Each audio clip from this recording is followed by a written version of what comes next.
Bueno, vamos a continuar con el estudio de los fluidos y este último tema, eh, lo que vamos a hacer es intentar empezar a describir los fluidos reales y vamos a relajar la condición de que habíamos puesto de que los fluidos no tenían viscosidad, o sea, que no tenían roce interno. ¿Sí? Entonces lo que vamos a hacer ahora, o sea, vamos a empezar a tratar fluidos donde hay roce interno.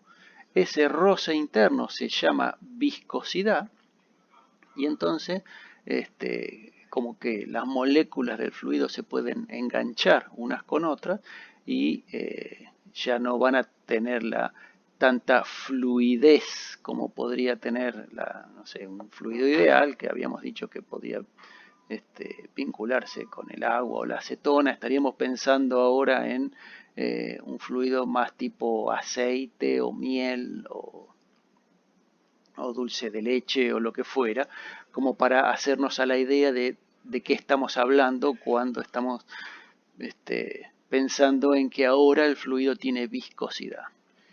¿Sí? De cualquier manera, para poder hacer algún tipo de cuenta elegante y tener algún resultado, tenemos que seguir pensando que los flujos van a ser laminares, no turbulentos, ¿sí? Y estacionarios. O sea, de vuelta, las condiciones del flujo tienen que seguir teniendo líneas de flujo que no se corten, si no, no podemos hacer ningún tipo de predicción. Por eso pedimos que los flujos sean laminares, no turbulentos, que no sean rotacionales tampoco. Eso significa que las líneas de flujo no se cierran sobre sí mismas, son siempre líneas abiertas. Y entonces el modelo más simple para empezar a tratar este tipo de fluidos es, si pensamos en un régimen laminar, podríamos imaginarnos un fluido y donde está contenido, acá no dibujé el eje Z, pero la idea es que esto está contenido en un recipiente o en una pileta o en una cubeta de ensayo y donde tenemos la parte superior que del fluido está en contacto con una madera, por ejemplo, supongamos que esto es aceite en una cubeta y le pongo una madera arriba.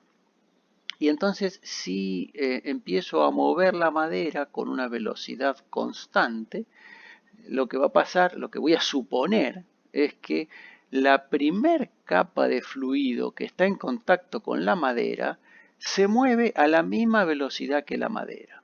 Y la capa de fluido que está pegada al piso tiene velocidad cero. O sea que las primeras moléculas que están, las partículas de fluido que están en contacto con la base, están en reposo, mientras que la primer capa de moléculas que están en contacto con la madera que yo pongo acá arriba o con la superficie que yo pongo acá arriba, están en reposo respecto de la superficie, o sea que se están moviendo con la misma velocidad con la que se mueve la, la madera, la superficie de arriba.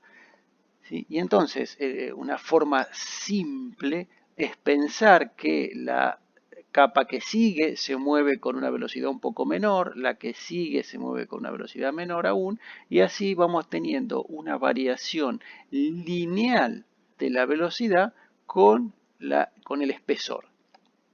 Ese sería el modelo más sencillo de tratar de imaginarse cómo es la manera en la que un fluido con viscosidad se mueve. O sea, esta primera capa está anclada, la primera capa de fluido está anclada a la superficie superior que se está moviendo y esa arrastra a la de abajo con una velocidad un poco menor y esta arrastra a la de abajo y cada una de las capas va arrastrando a la capa que le sigue hasta que finalmente la última capa de fluido que está en contacto con la base tiene velocidad cero.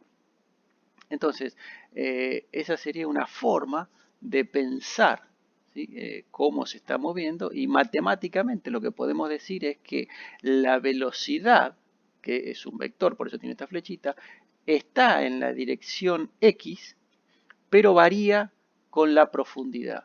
Y este modelo sencillo que yo les conté acá, lo que hace es tener en cuenta esa variación, porque fíjense, de manera lineal, porque con esta manera simple de escribirla, cuando i es igual a 0, o sea que estoy acá, la velocidad es igual a 0, porque todo esto se anula, y cuando i es igual a d, o sea, cuando i es igual a d, d con d se simplifican y me quedan que la velocidad es igual a v0. Siempre en la dirección i, o sea, siempre se va a estar tratando de un movimiento en la dirección del eje X, y en cualquier valor intermedio entre 0 y d, la velocidad tiene un valor que cambia de forma lineal con el espesor de líquido, de fluido que tengo acá, ¿sí?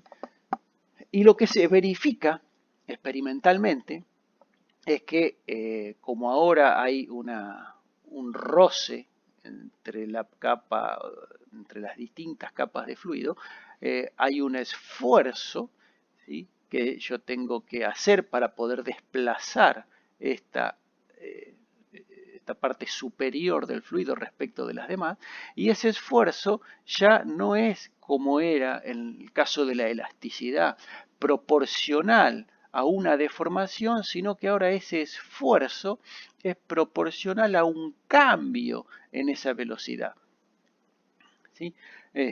Y como siempre, decir que el esfuerzo es proporcional al cambio, lo que hace es agregar un coeficiente de proporcionalidad que nosotros lo vamos a llamar coeficiente de viscosidad, ¿sí? Lo que ponemos acá a nivel macroscópico cuando vamos al límite de capas delgaditas, o sea, cuando vamos al diferencial de lo que tenemos acá, lo que vemos es que el esfuerzo es proporcional a la derivada de la velocidad en la dirección y. Y para este modelo sencillo lo que tenemos es que el esfuerzo es proporcional directamente a la velocidad de la parte superior dividido el espesor.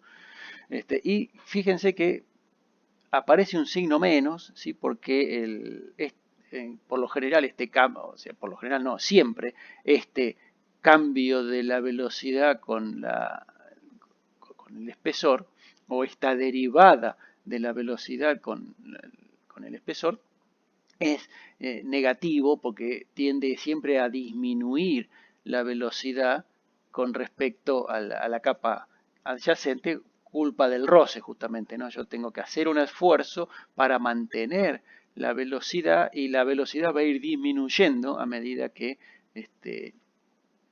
cambia la profundidad. Entonces, la idea es que este coeficiente de viscosidad es algo que se mide, ¿sí?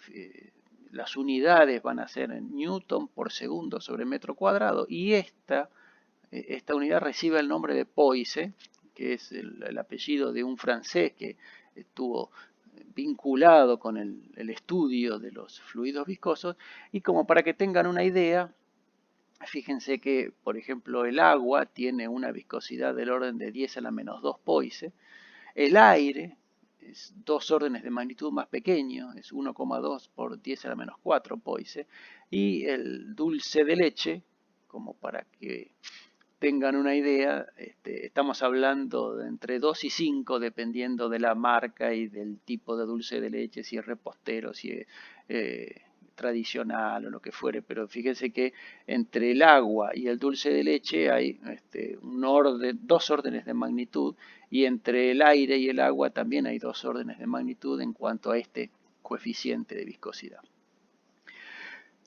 Lo que vamos a hacer ahora es, con este modelo de variación de la velocidad con la profundidad, y teniendo en cuenta que el fluido que está en contacto con cada una de las superficies no se mueve, que queda con la misma velocidad que tiene el recipiente. O sea, lo que vamos a estar pensando es usar el modelo para ver cómo es que cambia la velocidad de un fluido viscoso en un tubo, donde lo que vamos a tener que suponer es que sobre las paredes del tubo el fluido está en reposo. Y a medida que yo me alejo de las paredes, las velocidades del fluido tienen que ir aumentando. Entonces, lo que voy a decir es que el esfuerzo va a ser la fuerza dividido el área sobre el cual está actuando el fluido, ¿no?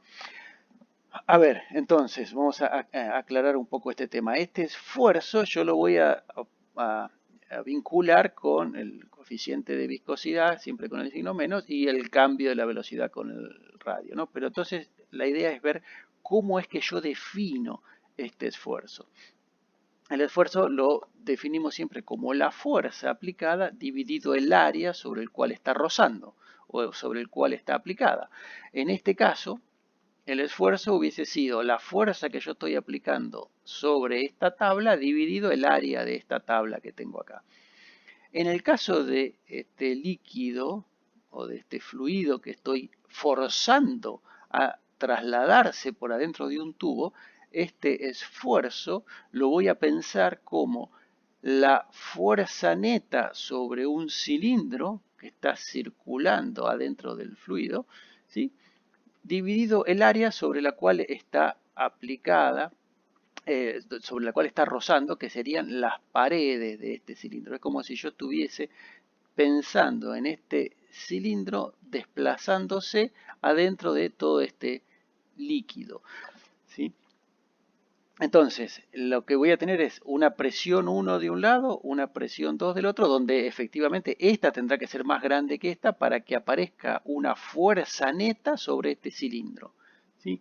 Entonces, a la fuerza la voy a pensar como la diferencia de presiones por el área, donde este área es el área que tengo acá de la tapa del cilindro. Como esta fuerza, esta presión es más pequeña que esta presión, este delta P será un número positivo multiplicada por este área, me daría sobre este cilindro una fuerza neta en la dirección X y de izquierda a derecha. Y la puedo expresar como la diferencia de presiones por el área del círculo este, que es pi por r cuadrado. Mientras que el área sobre la cual estaría rozando el cilindro este que se está moviendo en un líquido viscoso es el área de las paredes del cilindro. ¿Sí? Entonces este área 2 no es otra cosa que el perímetro del círculo este multiplicada por la longitud, que sería el área de las paredes de este cilindro, que eso es 2 pi por r, que eso sería el perímetro, por L, que sería el largo que tengo acá por el cual está circulando este líquido. Entonces, simplificando un R con R, el pi con el pi, lo que me queda es que el esfuerzo, que es el delta P por R sobre 2L, es igual a la derivada de la velocidad con el radio multiplicada por el coeficiente de velocidad y con este signo menos que está acá, que provenía de esta relación que habíamos encontrado entre lo que sería el esfuerzo que tengo que hacer para mantener un fluido en movimiento y la variación de la velocidad del fluido con la profundidad. En lugar de pensar en I, ahora estoy pensando en R, porque tengo una simetría, o sea, tengo un eje de desplazamiento y después esto tiene simetría radial, entonces lo que va a pasar es que va a variar con R la velocidad. ¿Sí? Entonces, utilizando esta expresión, obtengo que un diferencial de velocidad, ¿sí? Este diferencial de velocidad me queda como menos el delta de presiones por R sobre 2 veces el coeficiente de viscosidad por la longitud, todo diferencial de R. La idea ahora, para poder ver cómo cambia la velocidad, es integrar esta expresión entre R y A, donde A sería el radio final, si quieren, es el radio de la tubería, lo voy a integrar entre esto y esto para saber, porque este cilindro está arrastrando la primera capa, ¿vale? Ese segundo está arrastrando la que sigue, y la que sigue, y la que sigue, o sea, lo que voy a tener es integrar entre R y A para poder tener en cuenta cuánto vale esta velocidad, y lo que vamos a decir es que la capa de fluido que está pegada a el cilindro, a la tubería, tiene velocidad cero. O sea, la condición de contorno que voy a aplicar cuando resuelvo la integral es que la velocidad para R igual a es igual a cero. ¿Sí? Entonces, si integro esto, fíjense, me queda la integral entre R y A del diferencial de B igual a la integral entre R y A de esta expresión. Todo esto es independiente de R, así que sale fuera de la integral. Y simplemente me queda, aplicando la integral del diferencial de B, simplemente B evaluado en A menos B evaluado en R. Y esto tiene que ser igual a el coeficiente, el factor este que está delante de la integral, y la integral de R es R cuadrado sobre 2, evaluado en el límite superior, menos el límite inferior, aplicando la regla de Barrow. ¿Sí? Quiere decir que si ahora esto es 0, lo que obtengo es que menos la velocidad de R es igual a menos delta P sobre 4 eta por L por A cuadrado menos R cuadrado. De donde puedo encontrar cómo cambia la velocidad adentro de un tubo en función de R. Fíjense que para R igual a 0 tengo el valor máximo, que es delta P por A cuadrado sobre 4 eta por R, y para R igual a A, la velocidad esta vale 0, que es la condición que habíamos pedido, ¿no? La velocidad del fluido cuando, que está pegado a las paredes del cilindro vale 0 y aumenta a medida que me acerco al centro. Y el valor máximo efectivamente lo tengo cuando R es igual a 0, que es el valor es delta P por A cuadrado sobre 4 eta por L. Y esta es la variación de la velocidad, ¿sí?, que tiene un fluido viscoso en un régimen laminar desplazándose por un tubo de sección circular, donde yo puedo hacer esta integral porque tiene simetría radial. Y entonces va a tener aquí un perfil parabólico la velocidad. Y necesariamente voy a tener que aplicar una diferencia de presiones, ¿sí?, porque si no lo que va a pasar es que el fluido se va a frenar. Justamente el hecho de que haya roce entre las distintas capas, si yo no hago un trabajo permanentemente aplicando una diferencia de presiones sobre un área, aplicando una fuerza, lo que va a pasar es que el fluido va a dejar de fluir. No va a ser como en el caso de Bernoulli, que no había ningún tipo de fuerzas externas más allá de la fuerza gravitatoria, que sabíamos que era conservativa. Pero digamos, si había un tubo recto donde la altura no cambiaba, no tenía por qué cambiar la velocidad. En este caso, ya Bernoulli no lo podemos usar, cuando no se está cumpliendo la hipótesis, una de las hipótesis con las que arrancamos, que era que el fluido sea no viscoso, así que ya no podemos usar más Bernoulli, y lo que tenemos acá es que la velocidad para un fluido viscoso tiene una variación parabólica con el radio. Lo que vamos a hacer ahora es tratar de calcular el caudal con esta expresión de la velocidad, porque antes el caudal lo podíamos calcular como área por velocidad, porque para toda una sección del tubo la velocidad valía lo mismo. Entonces era la velocidad multiplicada por el área, teníamos lo que era el caudal. Pero ahora no, porque la velocidad cambia con el radio. Entonces, obviamente, para ver cuál es el caudal, no nos va a quedar otra que hacer una integral. Entonces, para eso lo que vamos a hacer es definir un diferencial de caudal como el valor de la velocidad para un determinado radio multiplicada por el pedacito de área. O sea, sería área por velocidad, solo que en lugar de considerar todo el área, considero un listoncito acá, un pedacito de área, donde la velocidad tiene un determinado valor. Eso lo voy a tener que ir sumando con uno más chiquitito, uno de radio más chiquitito, uno de radio más chiquitito, y sumando entre 0 y el radio final del tubo para poder evaluar el caudal total. ¿Sí? Entonces, ahora veamos cuánto vale este diferencial de área. O sea, sería el área de esta este, cintita que tengo acá. Si yo la corto y la estiro, esto lo que tengo sería el perímetro, que es 2pi por r, por el espesor, que es diferencial de r. O sea, el diferencial de área lo puedo escribir como 2pi por r diferencial de r. Y la velocidad que depende de r, puedo usar esta expresión que tengo acá.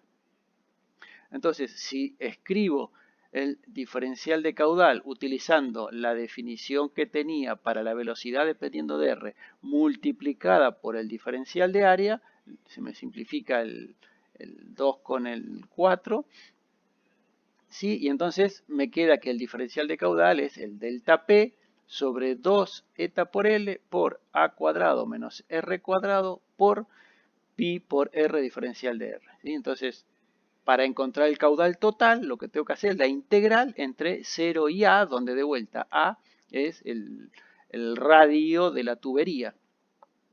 Todo esto no depende de R, así que sale fuera de la integral y me queda la integral entre 0 y A de A cuadrado menos R cuadrado por R diferencial de R.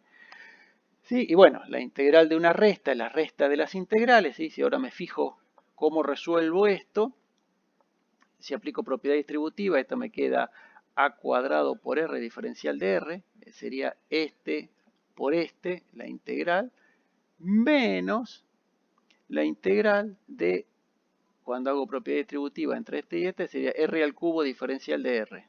La integral de la resta es la resta de las integrales. Todas siempre entre 0 y a. Entonces, esta es una integral muy fácil. A sale fuera de la integral, me queda r cuadrado sobre 2, aplicando la regla de Barrow en el límite inferior, en el límite superior menos lo que vale en el límite inferior, como esto es r en el límite inferior vale 0 y r en el límite superior vale a. Esta primera integral me queda a la cuarta sobre 2, que es lo que tengo acá, menos esta integral. Esta integral es r a la cuarta sobre 4, porque es la integral de r cubo diferencial de r. Entonces, r a la cuarta sobre 4 evaluado en a y en 0. Esto que está acá, cuando lo evalúo en 0 me da 0, cuando lo evalúo en a me da a. Entonces, lo que me queda es, esto es a la cuarta sobre 4. Y como resultado final tendré que hacer esta resta, que es a la cuarta sobre 2 menos a la cuarta sobre 4 es a la cuarta sobre 4. Entonces, esta integral que está acá es a la cuarta sobre 4. Cuando quiero ver la expresión del caudal, entonces lo que tengo es que es pi por a la cuarta por la diferencia de presiones por dividido 8 por el coeficiente de viscosidad por el largo de la tubería. ¿Sí? Entonces, en un fluido viscoso, en un régimen laminar donde tengo un perfil parabólico de la velocidad, lo que tengo es que el caudal lo puedo expresar de esta manera, ¿sí? Donde va a ser directamente proporcional a la diferencia de presiones que voy a aplicar en la entrada y la salida del tubo, va a ser inversamente proporcional al coeficiente de viscosidad, o sea, cuanto más viscoso, cuanto más grande es este coeficiente, más pequeño va a ser el caudal, va a ser inversamente proporcional a la longitud, o sea, si tengo un tubo muy largo, el caudal va a ser muy pequeñito porque va a haber mucho roce, si tengo un tubo cortito, el caudal va a ser más grande, pero lo más importante está mirando esta parte que está acá, que es proporcional al radio a la cuarta, o sea que si yo tengo una diferencia de presión determinada, ¿sí? Una pequeña variación en el radio, yo aumento un poco el radio, siempre para la misma longitud y para el mismo tipo de fluido, supóngase que estoy transportando dulce de leche y tengo una determinada diferencia de presiones en la máquina que está trabajando, una pequeña variación en el radio de la tubería me produce un gran aumento del caudal porque depende con la potencia a la cuarta, ¿sí? Entonces, si alguno de ustedes después va a poner una fábrica de alfajores, por ejemplo, a partir de esto que yo les enseño, van a poder decidir que lo que más les conviene no es aumentar la presión de trabajo, sino aumentar el diámetro o el radio de la tubería, ¿sí? Para poder eh, agilizar el trabajo, o sea, lograr un aumento del caudal, conviene más aumentar el radio que aumentar la diferencia de presiones, porque el radio está a la cuarta. Así que cuando tengan la fábrica de alfajores me tendrán que mandar alguna caja, porque yo les recomendé que en lugar de aumentar la diferencia de presiones, aumenten el radio de la tubería. Bueno, y como para ir redondeando, lo que vamos a ver es lo que se define como número de Reynolds. El número de Reynolds no es más que un número que se define de esta manera, es un número caprichoso, no tiene ninguna teoría detrás, o sea, no es que esto surge de algún modelo, pero es, fíjese, es la densidad por la velocidad característica por una dimensión característica dividido el coeficiente de viscosidad. ¿Y para qué me sirve el número de Reynolds? Básicamente el número de Reynolds lo que nos dice es que si este número es más grande que 5000, entonces, o más grande que 3000, depende de los libros, ¿no? Pero si esto es un número muy grande, entonces el flujo es turbulento.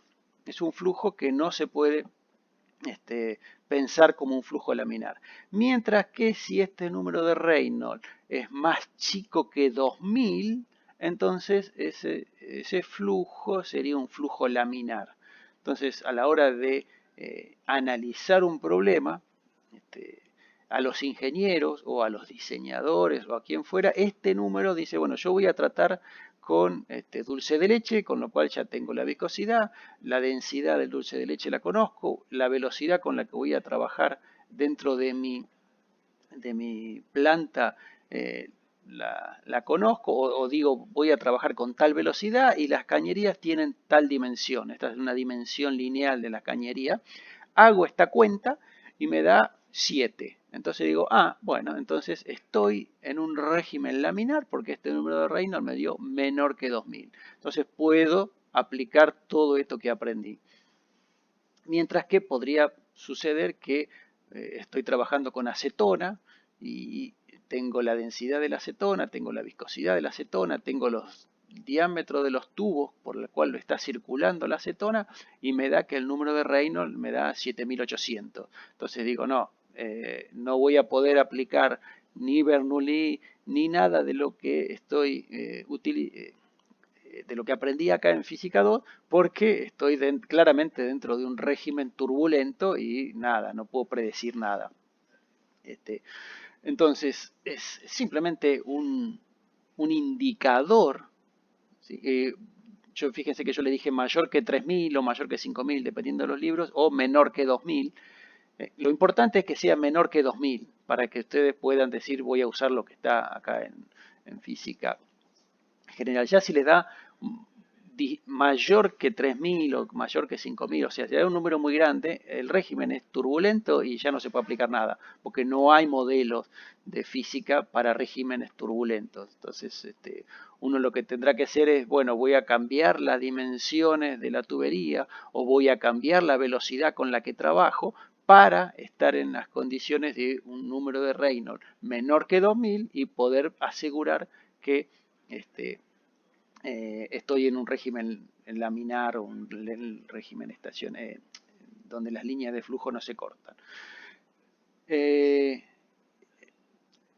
Es un número que solo me provee un criterio, insisto, porque de hecho cuando el número de Reynolds está entre 2000 y 3000, este criterio no me sirve para nada porque no hay una división tajante de que, bueno, 2000 es exactamente el número y si ya me da 2001 tengo turbulencia, si me da 1999 estoy en un régimen laminar.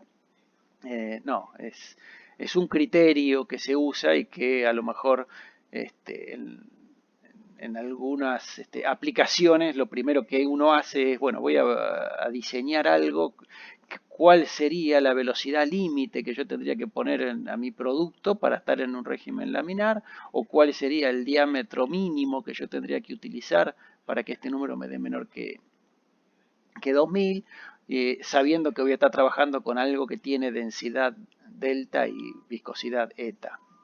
Básicamente es para eso. Y la idea es que en la práctica les sugieren que calculen el número de Reynolds para algunos ejercicios que ustedes hicieron de un balde con un agujerito que sale agua, etcétera, y vean si les da que hubieran podido aplicar o hubiesen tenido que descartar resolver ese problema utilizando el teorema de Bernoulli, porque ya de movida les dice que es un flujo turbulento y no se estaría cumpliendo la ecuación de Bernoulli. Pero básicamente se los cuento para que lo tengan en cuenta, no, de que existe y de que les podría servir para saber si están en un régimen laminar, que es el único que nosotros podemos resolver. Por otro lado, lo que tenemos es la fuerza viscosa de Stokes.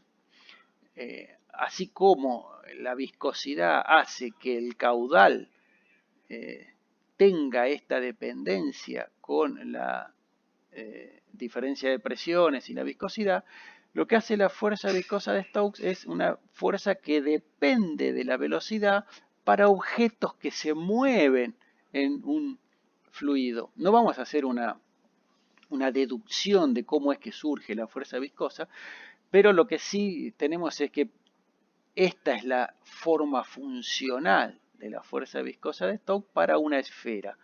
Cualquiera de nosotros está muy lejos de ser una esfera, pero básicamente es el fenómeno que sucede, por ejemplo, cuando ustedes se tiran, si alguno se ha tirado en paracaídas, ¿sí? Se acelera durante un tiempo hasta que su velocidad es lo suficientemente grande para que esta fuerza viscosa, con la viscosidad del aire y alguna dimensión acá que caracterice el objeto que se está moviendo, obviamente nosotros no somos esfera, pero el fenómeno sucede lo mismo, y entonces lo que va a pasar es con esta fuerza viscosa, ustedes van a empezar a caer con velocidad constante, porque teniendo la aceleración de la gravedad hacia abajo deberían aumentar su velocidad, y si están lo suficientemente lejos de la Tierra,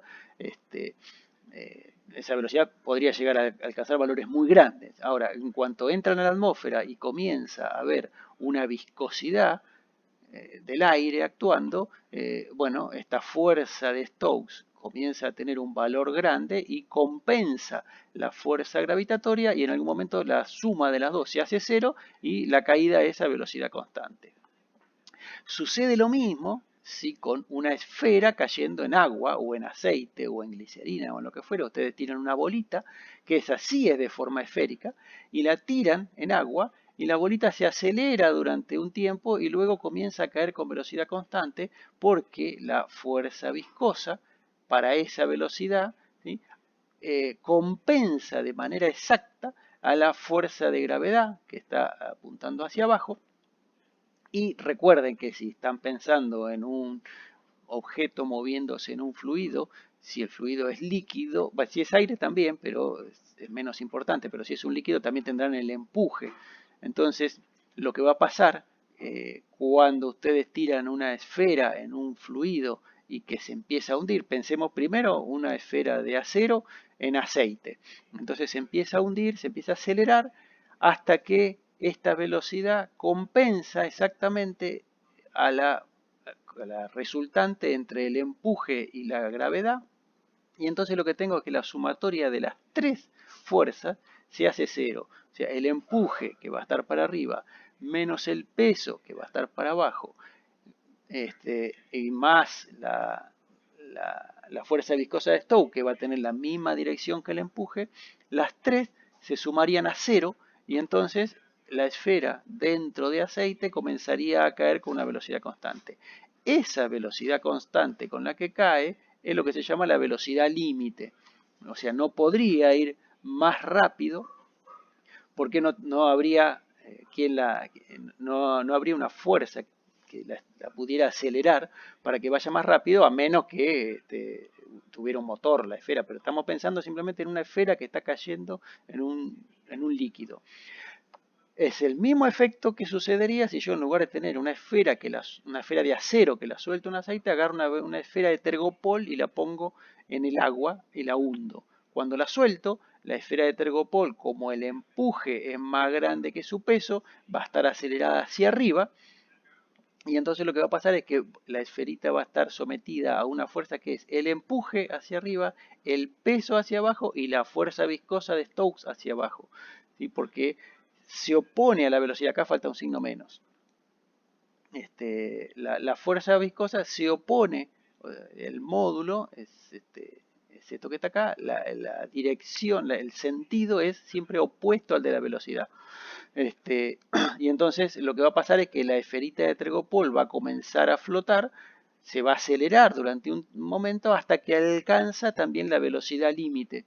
Ya no va a ir aumentando progresivamente su velocidad todo el tiempo. En un momento alcanza la velocidad límite, que dependerá de la densidad del fluido y del radio de la esfera, y a partir de ese momento va a empezar a ascender con una velocidad constante.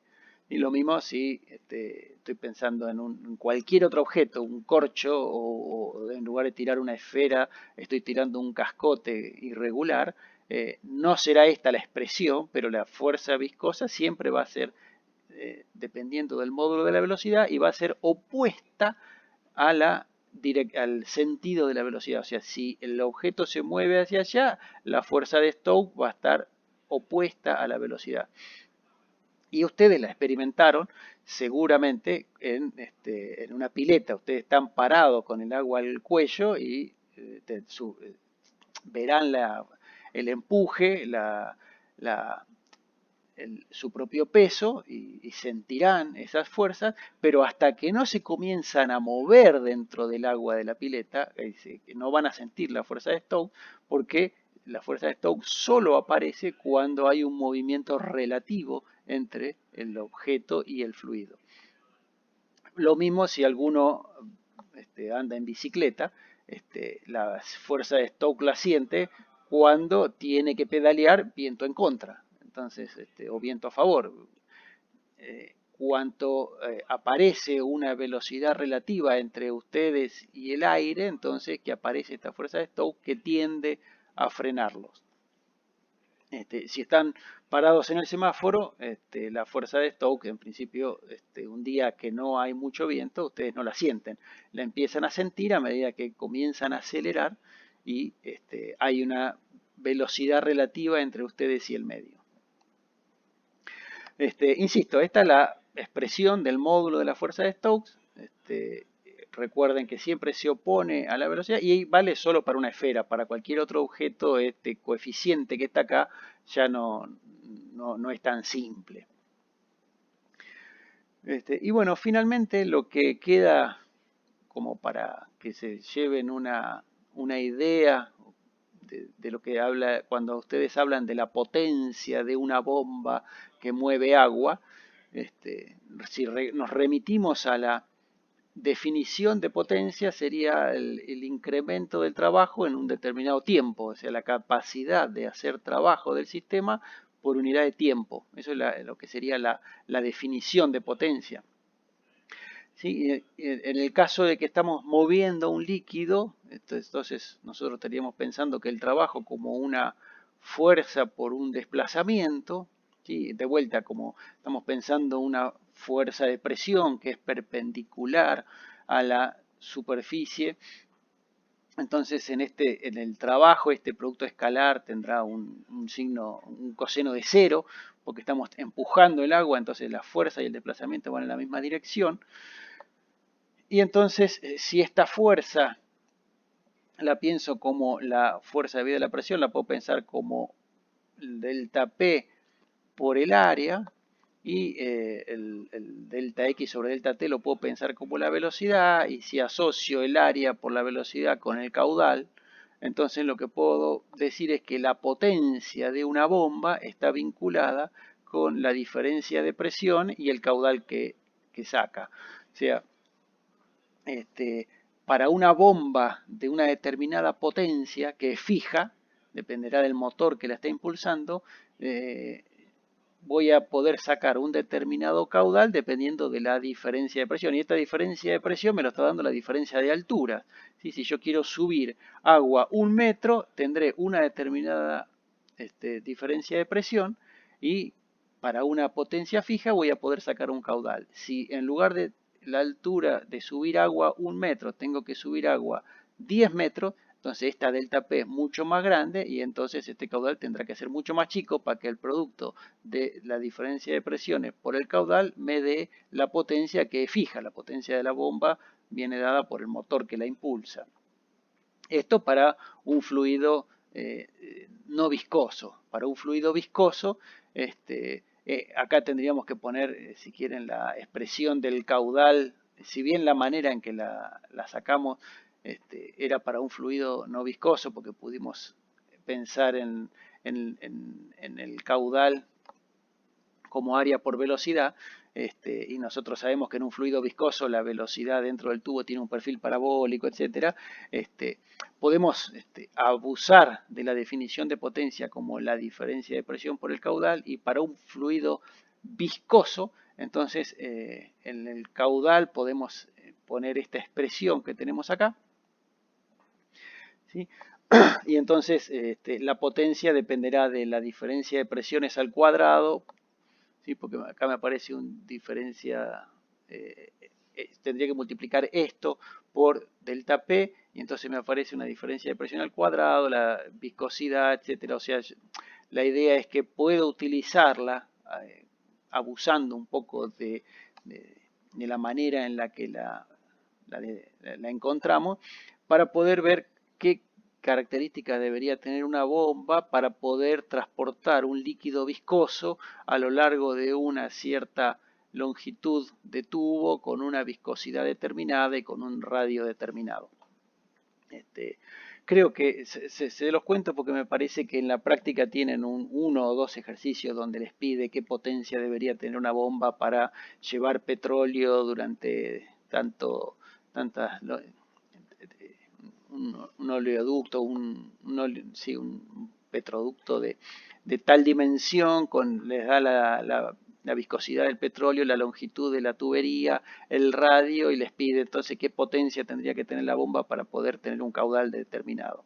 Entonces la idea es que utilicen esta definición de potencia que sale de manera sencilla para un fluido no viscoso, y abusando un poco de la